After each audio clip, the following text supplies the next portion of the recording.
오늘은 만나를 담은 항아리라는 제목 하에 하나님의 말씀을 우리가 함께 보도록 하겠는데요. 이스라엘 백성들이 출애굽하고 나서 애굽의 생활은 출애굽하고 나서 광야의 생활은 하나님의 도우심이 없으면 도무지 살아갈 수 없는 그런 곳입니다. 그런 곳에서 하나님께서는 40년 동안 만나를 내려주십니다. 그런데 조건이 있죠. 매일 새벽에 나가서 한 오멜씩 거둬들이는 겁니다. 그리고 6번째 되는 날에는 2오멜을 거두고 안식일 날은 거두러 나가면 안 된다는 겁니다. 어떻게 보면 아주 쉬운 조건이에요. 그런데도 이스라엘 백성은 그것을 지키지 못합니다. 이것은 만나를 통하 이스라엘 백성들에게 안식일이 무엇인지를 교훈하시고자 하는 하나님의 귀한 뜻이 담겨져 있습니다. 오늘 우리가 말씀을 살펴보는 가운데 오늘 말씀해 보니까 이 만나를 증거판 앞에 두어 간수하라고 하시는 하나님의 의도가 또 무엇인지 우리는 배우고 돌아가야 될 줄로 압니다. 그래서 이 말씀이 오늘 우리에게 주는 의미가 무엇인지를 깨달은 귀한 시간 되기를 바랍니다. 31절 32절 다 같이 시작. 이스라엘 족속이 그 이름을 만나라 하였으며 가시같이 희고 맛은 꿀 섞은 과자 같았더라. 모세가 이르되 여호와께서 이같이 명령하시기를 이것을 오멜에 채워서 너희의 대대 후손을 위하여 간수하라. 이는 내가 너희를 애굽 땅에서 인도하여 낼 때에 광야에서 너희에게 먹인 양식을 그들에게 보이기 위함이니라 하셨다 하고, 지난번에 14절에서 만나에 대한 설명을 어떻게 해줬냐 하면 만나는 작고 둥글며 서리같이 가는 것이다 이렇게 설명을 했어요.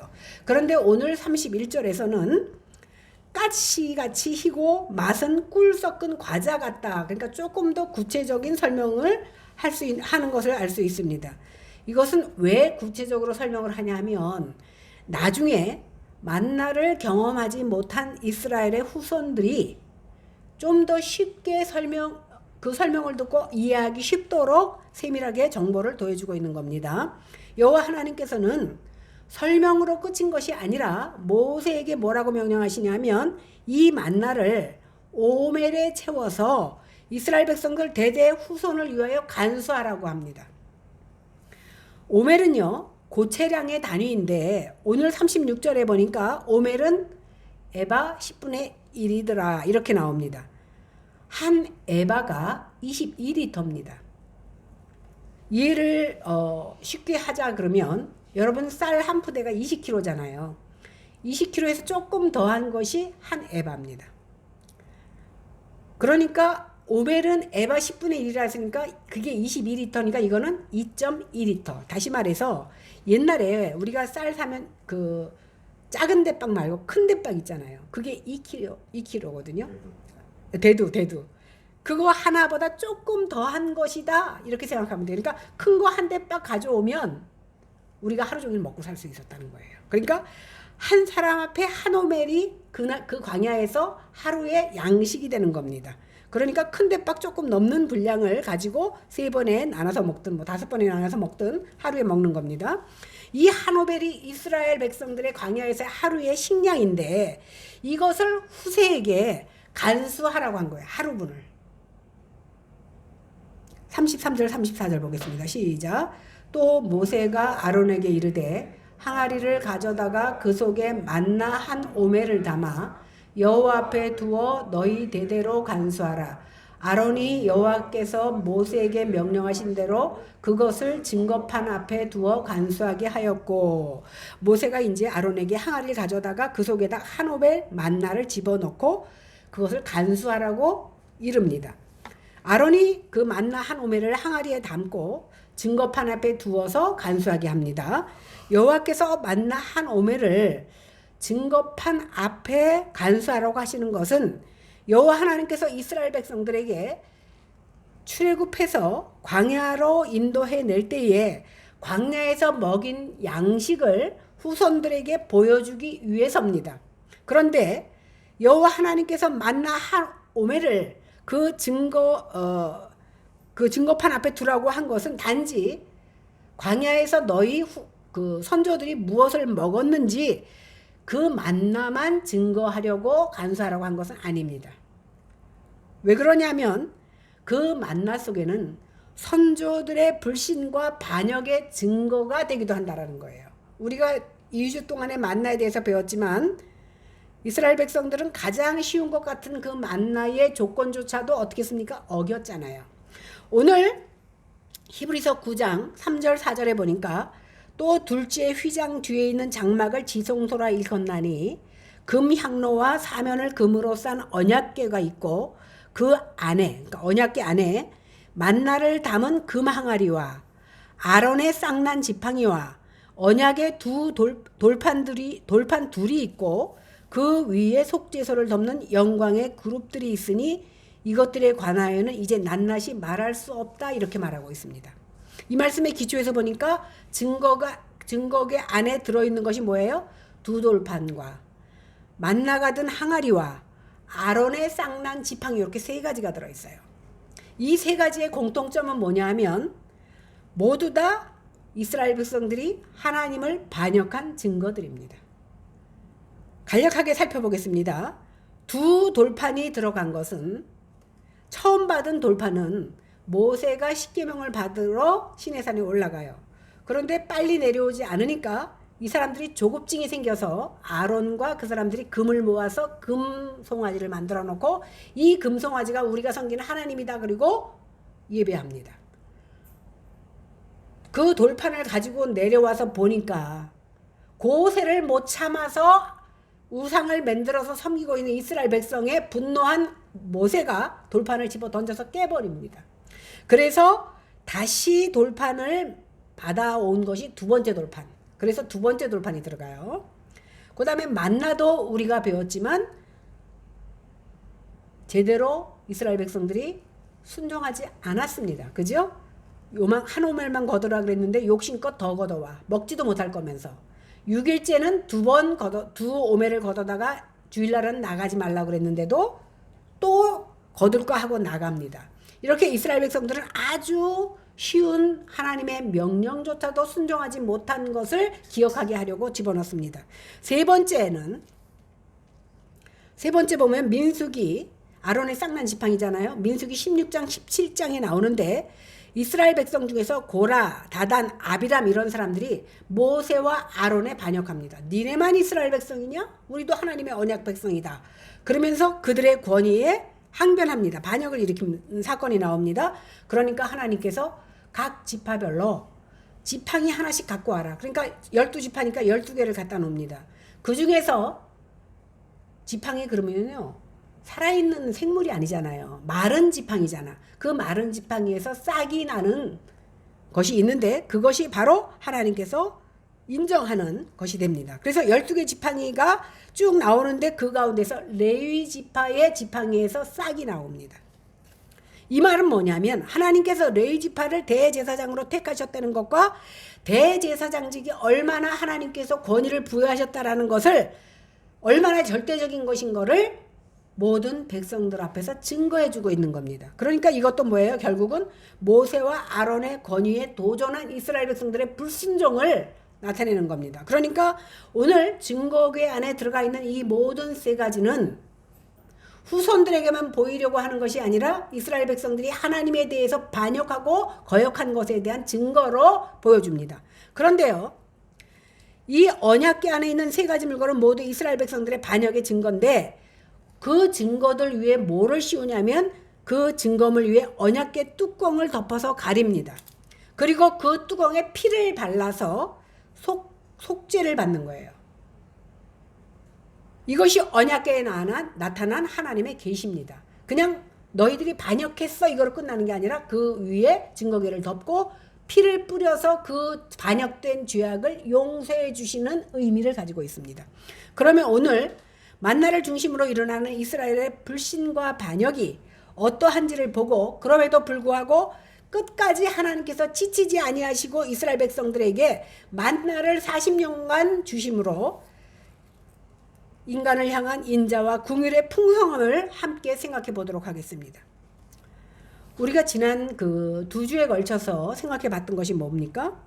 만나를 통해서 어떻게 하나님께서 안식일을 지켜야 될 것인가를 이스라엘 백성들에게 각인시켜 주셨습니다. 하나님께서 날마다 일용할 양식만 거두라고 하셨는데 이스라엘 백성 중에 덜어는 그것보다 더 많이 거두어 들여서 먹지도 못하고 썩고 벌레가 났던 것을 우리는 알 수 있습니다.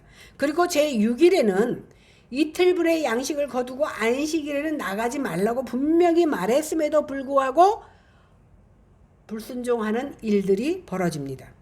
이러한 반역에도 불구하고 하나님께서는 40년 동안 하루도 거르지 아니하고 만나를 주십니다. 그래? 일주일만 한번 앉아볼까? 그리고 일주일만 굶겨보면 말을 들을 텐데 하나님께서는 일주일이 아니라 40년 동안 그들에게 만나를 주실 뿐만 아니라 광야로 인도하시는데 옷이 해지지도 않고 발이 부르트지도 않고 신발이 해지지도 않는 그런 역사를 그들에게 체험케 하십니다. 그런데도 이스라엘 백성들의 불평은 끊어지지 않습니다. 그들은 무슨 일만 만나면 다 모세 때문이고 다 아론 때문이고 다 하나님 때문이야. 다 남 탓합니다. 그래서 애굽에서 종살이 하던 때를 그리워합니다. 이런 불평과 원망을 들으면서도 하나님께서는 하루도 거르지 아니하시고 안식일만 빼놓고 만나를 계속해서 부어주십니다. 이처럼 먹을 것이 없는 광야에서 만나를 주신 것은 하나님의 은혜와 사랑을 상징합니다. 그런데 이 만나는요, 단순히 이스라엘 백성들이 굶어 죽지 말라고 주신 것뿐만이 아니라는 사실이에요.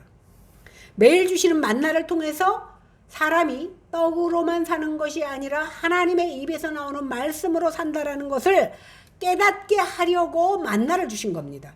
그래서 예수님을 믿는 우리는요, 매일매일 일용할 양식, 하나님의 영적인 양식이 필요합니다. 그런 은혜의 양식을 먹었음에도 불구하고 이스라엘 백성들의 불평과 원망은 끊어지지 않습니다. 그러므로 만나는요, 이스라엘 백성들이 얼마나 하나님을 거역하고 불순종했는지를 보여주고 있는 증거가 되기도 하는 겁니다. 이처럼 불순종하는 이스라엘 백성들과 그럼에도 불구하고 동시에 증거되는 것이 뭐냐 하면 만나 한 호멜을 항아리에 담아두는 것을 통해서 하나님께서 얼마나 너희를 사랑하시고 긍휼을 베푸시는가 하는 것을 동시에 보여주는 거예요. 이스라엘의 불순종과 동시에 하나님의 사랑을 동시에 보여주는 것이라는 것을 우리는 기억해야 됩니다. 그런데 더 중요한 것은 뭐냐면 만나가 담긴 금 항아리가 하나님의 언약궤 안에 들어가 있고 그것을 하나님의 속죄서로 덮어주신다는 사실입니다. 그것은 이스라엘 백성들의 불순종한 말씀에 대한 거역의 모습을 덮어주신다는, 너희의 잘못을 덮어준다라는 용서의 의미가 담겨 있다라는 사실입니다. 이러한 하나님의 용서와 긍휼이 없다면 이스라엘 백성뿐만 아니라 우리 역시도 어떻게 감히 이렇게 하나님 앞에 나올 수 있겠느냐는 겁니다. 하나님 앞에 나올 사람은 아무도 없습니다. 그래서 우리는 에베소 5장 20절의 말씀대로 범사에 우리 주 예수 그리스도의 이름으로 항상 하나님 아버지께 감사하는 모습으로 삶을 드려야 되는 거예요. 왜? 그 당시에 하나님을 본 자마다, 나온 자마다 다 죽어요. 그럼에도 불구하고 하나님께서는 우리의 죄를 죄라고 말하지 아니하시고 죄를 속죄서로 덮어주신 은혜를 생각할 때, 그래서 우리가 감히 하나님 앞에 나올 수 있는 것을 생각할 때 우리는 감사할 수밖에 없다라는 겁니다. 35절 36절을 보겠습니다. 시작. 사람이 사는 이르기까지 이스라엘 자손이 40년 동안 만나를 먹었으니 곧 가나안 땅 접경에 이르기까지 그들이 만나를 먹었더라. 오멜은 10분의 1 에바이더라. 오늘 여호수아 5장 12절에 보니까요, 40년 동안 끊기지 않던 이 만나가 언제 끊기냐면 가나안 땅에 들어가 길갈에다가 진을 치고 그곳에서 농사져서 첫 소산물을 먹은 그 다음 날 끊어져요. 이 말은 뭐예요? 광야에서는 너희 힘으로 먹을 수 없었지만 이제 너희가 수고하고 농사져서 먹을 수 있으니까 그 다음 날로 딱 끊깁니다. 만나가. 지난번에 우리가 만나를 통해서 안식일 규례를 교훈하셨던 하나님의 의도를 배웠다면 오늘은 신약을 중심으로 우리의 영원한 양식인 만나를 생각해 보려고 합니다. 하나님께서 광야에서 이스라엘 백성들에게 만나를 먹이신 것은요, 만나를 주신 하나님을 바라보게 하려고. 매일매일 일주일에 한 번에 다 거두올 수 있지만 매일매일 거두러 나가게 하신 것은 이 만나를 주신 하나님을 기억하게 하라고 제가 말씀드렸잖아요. 그죠? 그러니까 만나를 통해서 하나님을 바라보게 한다는 것을 배웠습니다. 그뿐만 아니라 신명기 8장 2절 3절에 보니까 내 하나님 여호와께서 이 40년 동안에 너로 광야의 길을 걷게 하신 것을 기억하라. 이는 너를 낮추시며 너를 시험하사 내 마음이 어떠한지 그 명령을 지키는지 아니 지키는지 알려 함이니라. 너를 낮추시고 너를 줄이게 하시며 또 너도 알지 못하는 또 내 열조도 알지 못하던 만나를 내게 먹으신 것은 사람이 떡으로만 사는 것이 아니라 여호와의 입에서 나오는 모든 말씀으로 살아야 되는 줄을 너로 알게 하려고 만나를 주셨다는 거예요. 이 말씀의 기초에서 보면 여호와 하나님께서 출애굽한 이스라엘 백성들을 40년 동안 인도하시고 그 광야에서 만나를 먹이신 것이 그저 너희 배가 불러서 육신의 생명을 연장시켜 주는 것으로 끝나는 것이 아니라 하나님 입에서 나오는 말씀을 가지고 너희가 살 수 있는 존재라는 것을 깨닫게 하려고 주셨다는 겁니다. 그런데 이스라엘 백성들은 하나님의 시험에 실패합니다. 하나님께서는 만나를 통하여 신령한 것을 보여주시고자 했는데 우리 인간은 어떻게 생각합니까? 하나님 말씀 안 주셔도 돼요. 그저 만나만 끊기지 않게 주시면 됩니다 라고 요구한 것이 바로 우리 인간들의 모습이고 그것을 잘 보여주신 것이 바로 광야입니다. 그러면 우리는 어떻습니까? 하나님 말씀을 듣지 못해서 죽을 것 같다는 심정을 느껴본 적이 있습니까? 하나님 말씀을 듣지 못하면 찝찝해서 하루 종일 밥도 먹지 못하는 그런 사람이 있느냐는 겁니다. 솔직히 우리는 하나님 말씀 안 읽고 안 들어도 잘 살아. 그죠? 그것도 하루 이틀만 잘 사는 게 아니라 1년, 2년도 하나님 말씀 안 들어도 살아요. 그것이 뭡니까? 우리가 영적으로 병들었다는 증거입니다. 만약에 밥을 안 먹는데도 배가 더부룩하고 배고픈지 몰라.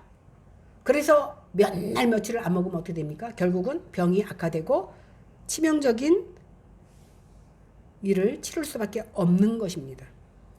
영혼도 마찬가지예요. 육신의 양식은요, 돈이 많아서 몸에 좋다는 거 다 골라서 배부르게 배가 터지도록 먹어도 어떻게 됩니까? 결국은 죽게 됩니다. 결국은 죽게 될 육신의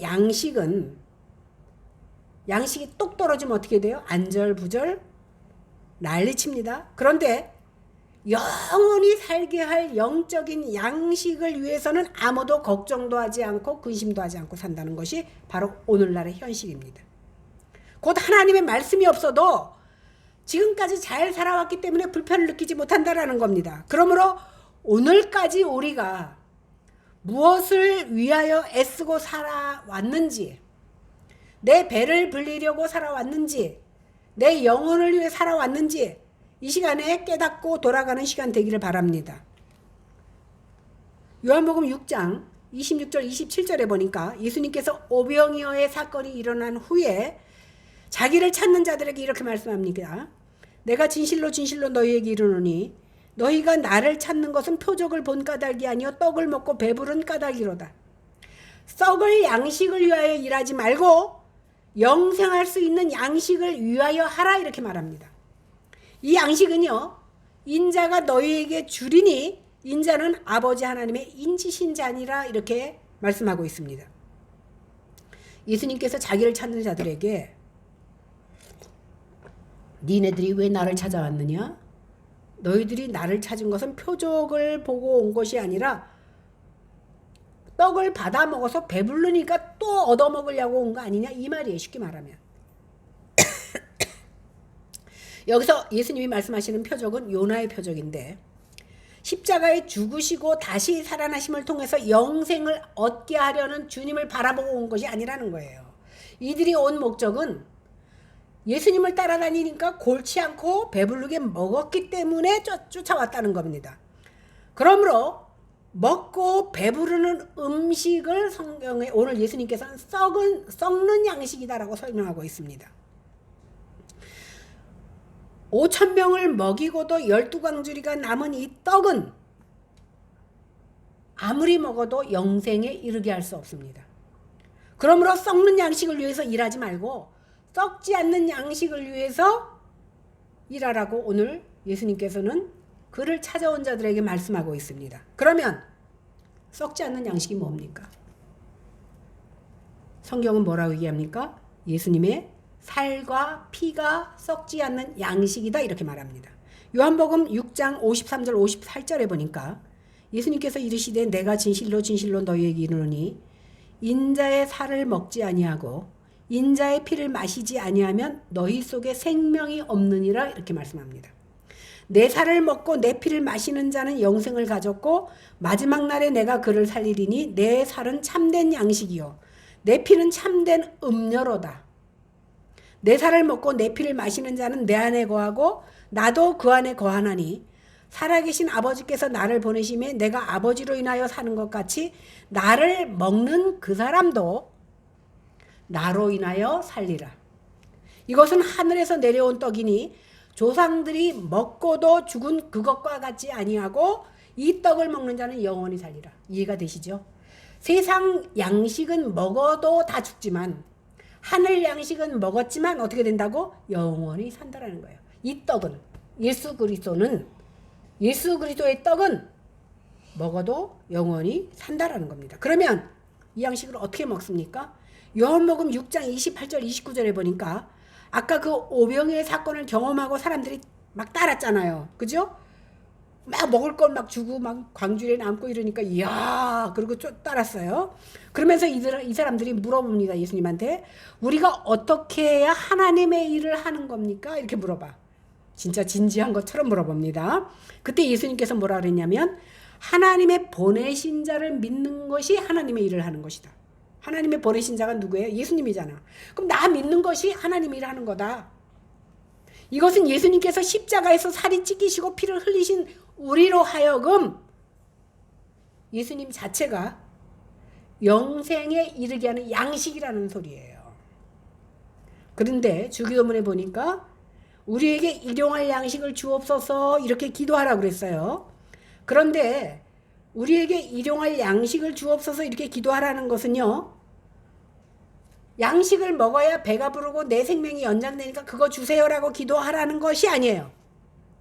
매일 만나를 거두러 나간 이유가 뭐예요? 만나를 통해서 그것을 주신 하나님을 기억하라고 했던 것과 똑같이 일용할 양식을 구하라는 것은 일용할 양식을 통하여서 하나님을 의지하고 살 것을 생각하라는 거예요.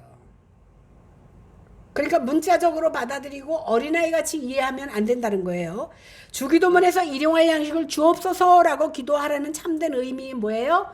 매일매일 하나님을 의지하고 살라라는 뜻으로 일용할 양식을 하루에 최소한 3번 먹잖아.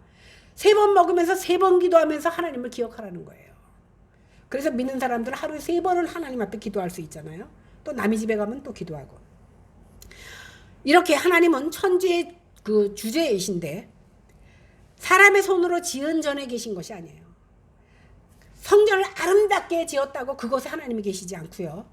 사람의 손으로 성김 갖는 분이 아니에요. 사람이 받들어 떠받는 그런 사람이 아니라는 그런 분이 아니라는 거예요. 오히려 인간에게 생명과 호흡과 만물을 주시는 분이 바로 하나님이십니다. 그러므로 이분을 의지하는 것이 참으로 사는 길입니다. 마태복음 6장 31절 32절에 보니까 그러므로 염려하여 이르기를 무엇을 먹을까 무엇을 마실까 무엇을 입을까 하지 말라 이는 다 이방인들이 구하는 것이요 너희 천부께서 이 모든 것이 너희에게 있어야 할 줄을 아시느니라 하고 말씀하셨습니다. 그러니까 무엇을 먹을까 무엇을 마실까 구하는 것은 누가 구하는 거라고요? 이방인이 구하는 거예요. 그런데 주기도문에서는 일용할 양식을 구하라 그랬어. 그러면 예수님께서 너희도 이방인처럼 똑같이 구해라 이걸 말씀하신 게 아니에요. 여기 일용할 양식이라는 단어는 뭐냐 무슨 뜻을 가지고 있냐면요. 위에 있는 매일의 양식이란 뜻이에요. 그러니까 하늘의 양식이며 온전한 양식을 구하라는 겁니다. 먹으면 똥으로 나가 없어지는 그 양식이 아니라 영원히 없어지지 아니하는 양식을 구하라는 겁니다. 오늘 요한복음 4장에 보니까 예수님께서 사마리아 여인과 우물가에서 말씀을 주고받는 모습이 나옵니다. 이렇게 여인에게 복음을 전하실 때 제자들이 마을에 가서 먹을 걸 구해다가 잡수시라고 말합니다. 그랬더니 예수님께서 뭐라고 말씀하셔요? 4장 34절에 보니까 예수님께서 이르시되 나의 양식은 나를 보내신 이의 뜻을 행하며 그의 일을 온전히 이루는 것이 내 양식이다, 이렇게 말해. 주님의 양식이 뭐라고요? 나를 보내신 이의 뜻을 이루는 것이 내 양식이래. 머리가 나쁜 사람은 빨리 이해가 안 될 거예요. 그런데 제자들이 예수님이 뭐라고 말을 하는지 이해를 못했어요. 그래서 자기들끼리 뭐라 그래? 누가 예수님한테 음식 갖다 드렸어? 벌써? 못 알아들은 거죠? 하나님의 일을 이루는 것이 내 양식이라 그랬어. 그러니까 나 양식 먹었어. 지금 하고 있어. 먹고 있어. 그랬더니 아니 누가 예수님한테 양식을 갖다 드렸지? 동문서답하는 거예요. 그러면 우리의 일용할 양식이 무엇이어야 됩니까? 날마다 예수님을 믿는 것, 이것이 바로 일용할 양식인 거예요. 이것이 영생하도록 있게 하는 양식이에요. 그러므로 예수님은 말씀이 육신이 되어 오셨다 그랬죠? 말씀이 육신이 되어 오신 분입니다. 말씀이 살과 피를 입고 오셔서 그 살과 피를 우리에게 십자가에서 주심으로 영원한 양식이 되게 하셨다는 거예요. 이해가 되시죠? 아주 쉽지만 아주 어려운 말씀이기도 합니다. 그러므로 오늘날 성도들에게 일용할 양식이 뭐예요? 하나님의 말씀이 일용할 양식이라는 거예요. 그래서 초대교회 성도들은 매일매일 교회에 모여서 하나님의 말씀을 묵상하고 진짜 음식을 나누었어요. 매일매일 모여서. 그래서 오늘 이단들이요 참 그런 건 잘해요. 신천지도 매일 모여요. 여기 화곡동에 있거든요. 우리 만사 제껴놓고 모이라 그러면 안 올 거예요. 근데 신천지가 이단인 거 딱 한 가지 가르쳐 드릴게. 사람들이 그걸 듣고 야 이단이 맞구나. 신천지에서요 전도하는데 꼭 하지 말아야 대상이 딱 한 사람 있어요. 누군지 아세요? 궁핍 환자. 우리 같은 어디가 기준인지 모르겠는데 돈도 못 벌고 남한테 빌어먹는 사람, 노숙자 같은 사람 절대 전도하지 말래. 그거는 진짜 복음이 아닌 거예요. 사실은 그런 자에게 더 복음이 필요하고 더 양식이 필요한데 궁핍 환자는 제외예요. 신천지에서. 제가 그 말을 듣고 막 웃었어요. 그 목사님들이 그래서 이단이구나. 왜? 이단들은요 어떻게 이렇게 물질을 모으는데 잘하는지 몰라. 그래서 오늘날 성도에게 일용할 양식이란 하나님의 말씀이 일용할 양식이에요. 그러므로 밥 먹을 때마다 일용할 양식 주심을 감사하며 예수님의 살과 피를 어떻게 해야 돼? 기억해야 돼. 그저 내 배만 불리자고 하나님 음식 오늘도 일용할 양식 주셔서 감사합니다로 끝이는 게 아니라 오늘도 일용할 양식 주심을 감사하며 예수님의 살과 피를 통해서 내게 영원한 양식 되어 주심을 우리는 감사할 수 있어야 돼. 이것이 바로 성도들의 진정한 양식인 거예요. 이스라엘 백성들은 언약궤를 중심으로 이동을 하고 전쟁에 나갈 때에도 언약궤를 중심으로 행진하였습니다. 이스라엘 중심에는 늘 언약궤가 놓여 있었습니다. 그런데 이 언약궤 안에 있는 만나 항아리가 아까 들어가 있었다 그랬잖아요. 그죠? 이 만나 항아리를 두는 것을 통해서 우리가 깨닫기를 원하시는 것이 뭐냐 하면 너희가 썩을 양식을 위하여 살지 말고 썩지 아니할 양식을 위하여 살라는 증거로 언약궤 안에 만나를 둔 겁니다. 만나를 넉넉히 거두어 다음날까지 남겨두었더니 썩어버렸어요. 그러나 안식일에는 썩지 않았습니다. 주님 안에 살지 않는 모든 것은 결국 썩어집니다. 아무리 수고하고 애를 쓴들 우리가 육체로 거두는 모든 것은 그냥 놔두면 먹어도 결국은 썩어집니다.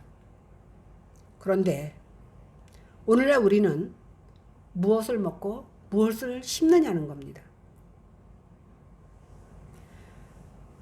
썩어질 것을 심으면 썩어질 것을 거두고 영생을 심으면 영생을 거둡니다. 그러므로 지금 내가 심는 것이 육체를 따라 심는 것인지 성령을 따라 심는 것인지를 점검해보는 시간이 되어야 됩니다. 갈라디아서 6장 6절에서 9절에 보니까 가르침을 받는 자는 말씀을 가르치는 자와 모든 좋은 것을 함께 하라. 스스로 속이지 말라. 하나님은 만홀히 여김을 받지 아니하시나니 사람이 무엇으로 심든지 그대로 거두리라. 자기의 육체를 위하여 심는 자는 육체로부터 썩어질 것을 거두고 성령을 위하여 심는 자는 성령으로부터 영생을 거두리라. 우리가 선을 행하되 낙심하지 말지니 피곤하지 아니하면 때가 이름에 거두리라 그랬습니다. 이 말을 그냥 한마디로 하면 그냥 심는 대로 거둔다는 거예요. 그런데 이 말씀을요, 많은 사람들이 자의적으로 해석을 해요. 그래서 오해를 합니다. 뭐냐면 그 대표적인 것이 뭐냐면 물질을 심으면 물질을 많이 거둔다. 다시 말해서 헌금 많이 하면 부자 된다. 이 말이에요. 생각해 보세요. 100만 원 벌었어. 11조 내고 감사헌금하고 한 50만 원 헌금 바치면 100만 원 갖고 일반 사람들 살아야 되는데 50만 원 갖고 사는데 어떻게 부자가 돼? 아니죠. 하나님 앞에 헌금을 많이 하면 많이 할수록 생활비가 주는데 어떻게 부자가 됩니까? 물론 하나님이 나갈 길을 막아주시고 하나님이 복 주시고자 하시면 축복받아 부자 되는 건 맞습니다. 그런데요, 중요한 건 뭐냐면 헌금 많이 해서 부자 되는 것, 그것이 복이 아니라는 거예요. 무슨 말인지 이해가 되죠? 성경에는요, 주는 것이 받는 것보다 복이 있다고 그랬어요. 주는 것 자체가 이미 복이고 하나님을 사랑하는 것이 바치는 것으로 나타나니까 내가 하나님 앞에 드려지는 것이 바로 복이 돼. 하나님 앞에 드려지는 것이 복인 것이지 내가 이걸 드려서 하나님 앞에 복을 많이 받을 것이다, 이것이 복이 아니라는 거예요. 만약에 하나님께서 물질의 복을 받아 주셨다 할지라도 그 물질의 복은 결국은 어떤 거예요? 썩어질 것이에요. 그러면 심는 대로 거둔다고 하는 말씀은 무슨 뜻입니까? 육체를 위하여 심는 자는 육체로부터 썩어질 것을 거두고 성령을 위하여 심는 자는 성령으로부터 영생을 거둔다는 뜻입니다. 심대로 거둔다는 것은 분명한 진리인데 우리가 돈 벌려면요, 투자해야 돼. 돈을 투자할 수도 있고 내 몸을 투자할 수도 있어요. 그래서 내가 투자한 만큼 그 결실이 비례해서 오는 경우가 굉장히 많습니다. 농부가 여름과 봄에 아무리 더워도 땀을 흘려서 씨를 뿌리고 가꾸면 가을에 추수를 합니다. 풍성히 거둡니다. 그런데 남들 열심히 일할 때 덥다고 배짱이처럼 일 안 하면 어떻게 해요? 심은 게 없으니까 못 거두는 겁니다. 이것이 바로 심는 대로 거두는 법칙입니다. 그런데 뭐가 문제입니까? 육체를 위하여 심으면 거두기는 거두는데 뭘 거둬요? 썩어질 것을 거두고 성령을 위하여 심어야 성령의 것을 거둔다는, 영생을 거둔다는 것입니다. 성령을 위하여 심으면 썩어질 것을 거두지 않고 육체를 위하여 심으면 영생을 거두지 못한다는 원리입니다.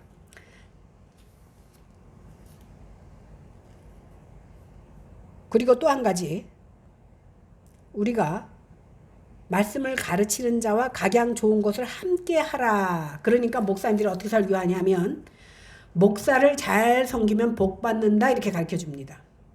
그 말 아니에요. 영생의 말씀에 관심을 가지라는 뜻이에요. 왜? 목사가 영생의 말씀을 선포하고 있기 때문에. 그래서 목사를 잘 섬겨야 너희들이 복 받는다 그래갖고, 그렇다고 막 하라는, 목사뿐만 아니라 모든 사람에게 막 해서는 안 되지만 영생의 말씀에 관심을 가지라는 의미에서 이 말씀을 전한 것이지 인간 목사에게 잘해야 너희가 복되다 이걸 말한 것이 아니라는 거예요. 그러므로 심는 대로 거둔다는 말씀의 문맥에서 말씀을 가르치는 자와 모든 좋은 것을 함께 하라는 의미에서 하는 거예요.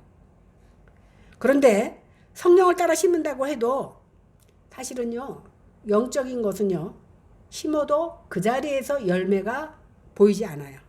오래 기다려야 됩니다. 그러나 육체를 따라 심는 경우는요, 몇 달 만에, 아니 바로 결과 맺는 경우도 있어요. 제가 그저께 얼갈이하고 그 김장 하기 전에 한다고 씨 뿌려서, 아까 보셨죠? 날씨가 더워서 그런지 물 쫙 뿌리고 내가 그 다음날 벌써 싹이 올라오고 이틀 됐는데 지금 파랗게 올라왔어요. 물론 조그맣지만 뿌렸다는 증거가 바로 보여지는 겁니다. 지금 거두지는 못하지만. 그러므로 성령을 따라 심는 자는 어떻게 해요? 육체를 따라 심는 것처럼 바로 눈앞에 보이지 않는다고 해도 낙심하지 말고 인내하며 기다려야 된다라는 겁니다. 왜? 인내하고 기다릴 때 피곤하지 않으면 때가 되면 반드시 거둔다는 사실입니다. 그러니까 성령을 따라 심는 일은요, 좁은 길, 오래 기다리는 인내의 길입니다. 그러므로 낙심도 되고 피곤하기도 합니다. 그러나 농부가 오래 기다려 열매를 거두시지, 하나님의 약속은 반드시 이루어진다는 그 신뢰를 가지고 기회에 있는 대로 성령을 따라 심으면 성령 하나님께서 반드시 거두게 하신다는 놀라운 결과가 있다라는 사실입니다. 하나님께서는 이스라엘 백성들에게 지치지 않고 40년 동안 은혜와 사랑을 만나로 보여주셨습니다. 그런 만나를 이스라엘 백성들은 나중에 뭐라 그래요? 이런 하찮은 음식이라고 조롱합니다. 아주 매일 먹어서 지겨워 죽겠다. 이 하찮은 음식. 저주하는 말이에요. 이렇게 불평하며 원망합니다. 광야에서 만나와 메추라기로 배불리 먹으면서도 불평과 원망을 입에서 떨어뜨리지 않고 살았던 이스라엘 백성들이 마치 우리의 모습과 뭐가 다르냐는 겁니다. 지금까지 살아온 것이 하나님의 은혜요, 하나님의 인도하심임에도 불구하고 왜 나는 저 사람만큼 살지 못했고 왜 저 사람이 받는 것만큼 나는 받지 못했냐고 불평하고 원망하는 것이 바로 우리들의 모습이었다라는 겁니다. 그러나 언약궤 안에 들어가 있던 그 만나를 생각하면 불순종한 우리지만 속죄서로 덮어주셔서 용서해 주셨습니다. 이것을 생각하면 우리는 감사할 수 있어. 우리의 모습을 보면 하나님 앞에 벌을 받아 마땅하지만 하나님께서 속죄서로 덮어주시고 그 피로 용서해 주신 것을 생각할 때에 하나님의 자녀가 회복할 수 있는 길을 하나님께서 허락하신 것을 생각할 때 우리는 감사하는 모습으로 삶을 살아드려야 된다는 겁니다. 이 시간 성령 하나님께서 우리에게 은혜를 주셔서 오늘 이스라엘 백성들의 불순종은 우리의 거울이 되게 하기를 바랍니다. 거울이 되기를 바랍니다. 그래서 우리로 썩어질 것을 위하여 심는 자가 아니라 영생하도록 양식을 위해서 심는 자들이 다 되기를 주님의 이름으로 간절히 축원합니다. 기도하겠습니다. 오늘 만나를 통하여 안식일을 교훈하신 하나님께서 오늘 증거궤 앞에 그 만나를 두게 하심으로 이스라엘 백성들이 때마다 일마다 하나님의 사랑을 기억하지 않고 불평과 불만을 일삼았지만 속죄서로 덮어주시고 그 피로 우리를 용서해 주신 사실을 깨닫고 감사를 드립니다. 그 용서하심이 없으면 우리는 감히 하나님 앞에 나올 수 없습니다. 그 은혜를 생각하여 이제 썩어질 양식을 위하여 심지 아니하고 영원한 영생을 위한 양식을 심을 수 있는 저희들이 다 될 수 있도록 하나님 저희들에게 믿음을 더하여 주시옵소서. 감사드리며 예수님 이름으로 기도했습니다. 아멘.